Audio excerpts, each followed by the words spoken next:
Hello, you guys. A reason I'm doing this vlog is I had an interesting conversation with my dad today, or rather this evening. Because he just recently had a knee operation, and I asked him what he thought his mom would think of medicine today compared to what it was like in her time. And he said his parents would have been slightly impressed, but then I spoke to him about my great-grandmother. Oh, she was a wonderful woman, wonderful character. She used to sit in a rocking chair and she used to tell us stories about what it was like, because I'm British, but my dad's family's American. And it was his grandmother, which was his mother's mother. And she used to talk about what it was like to be on the prairie and being a little girl on the prairie and that. And funny enough, my dad said, because I said to my dad, I said, well, what would she make of today's technology? And he said, well, considering that she thought the moon landing wasn't real. I said, well, why would she think that? And then I found out she was born in 18 something or other, I can't remember, 1870 something, and obviously her parents were born about 20 years earlier, and so that was around about the time Jules Verne book came out, Rocket to the Moon.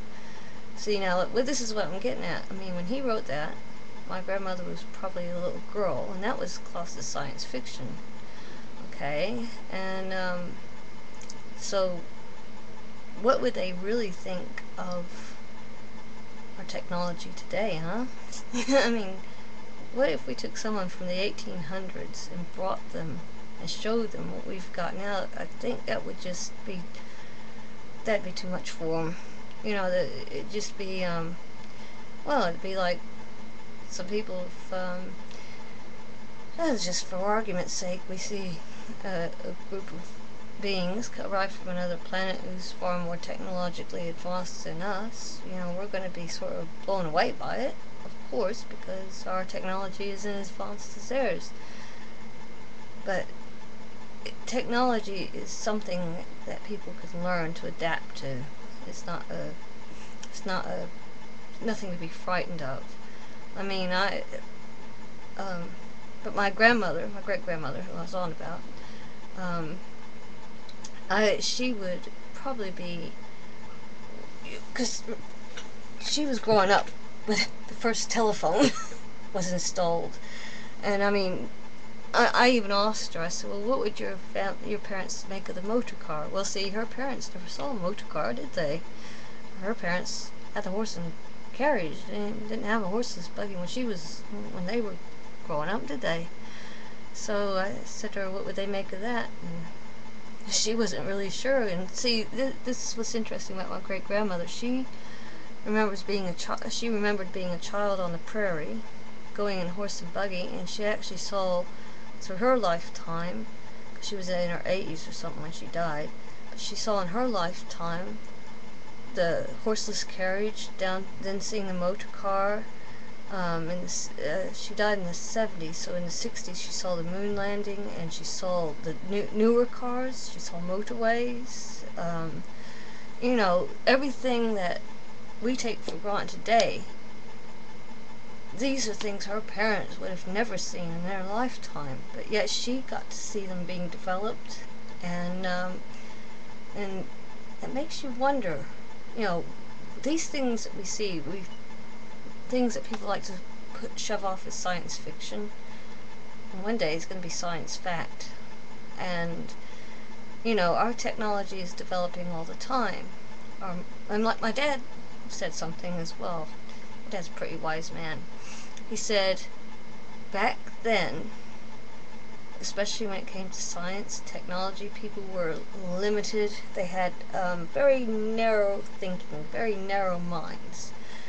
They didn't, they couldn't see, some of them couldn't see beyond, couldn't see beyond the nose of their face, but it took some people who were radicals, as it were, to, like, Oh gosh, you're gonna think this is crazy, but you know the guy that bent the light bulb. This is terrible. I know I can picture him in my head. But him, for example, is a prime example. You know, um, everyone told him it was crazy, it would never work, and yet, look, we light up whole cities now. You know, don't worry, his name will come to me. It's just it escapes me in a minute. But you see what I'm getting at? He was classed as a radical in his time, devising the light bulb and claiming he could light up whole cities. Well, if his peers were here today, he would be proven right, wouldn't he? So, but today, our scientists and whatever, they're not so narrow-minded. They're more inquisitive and they're more determined, and they're even breaking down barriers that they thought once were fixed and set. I mean, they're now learning that physics isn't a fixed and set rule. There's no fixed and set rule to physics. There's new rules to physics that are being applied each time. And they're finding out that the universe contains more mysteries than they possibly could imagine. And you know, they're just finding things that are just that. Well, like they were talking about, well, I suspect they were going to do it anyway, but I read somewhere that they were going to use bio technology and make some kind of compressor for computers using biotechnology. I've got it in one of my diaries somewhere. I'd actually wrote that down before it even was announced on the internet. But that sort of thing. Mankind is taking enormous leaps and bounds than our predecessors did in the 1800s. And I often wonder, like I said to my dad, I often wonder what my great-grandmother's family would think if they could see us today. I mean, we are as far advanced from them, and that's not even 2 centuries, 200 years, and 200 years, not even 200 years, because it was 1850, something like that when they were born, so it's not quite 200 years.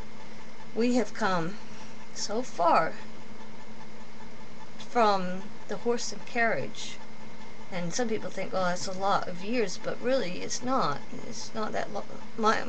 My great-grandmother almost lived a century before she passed away.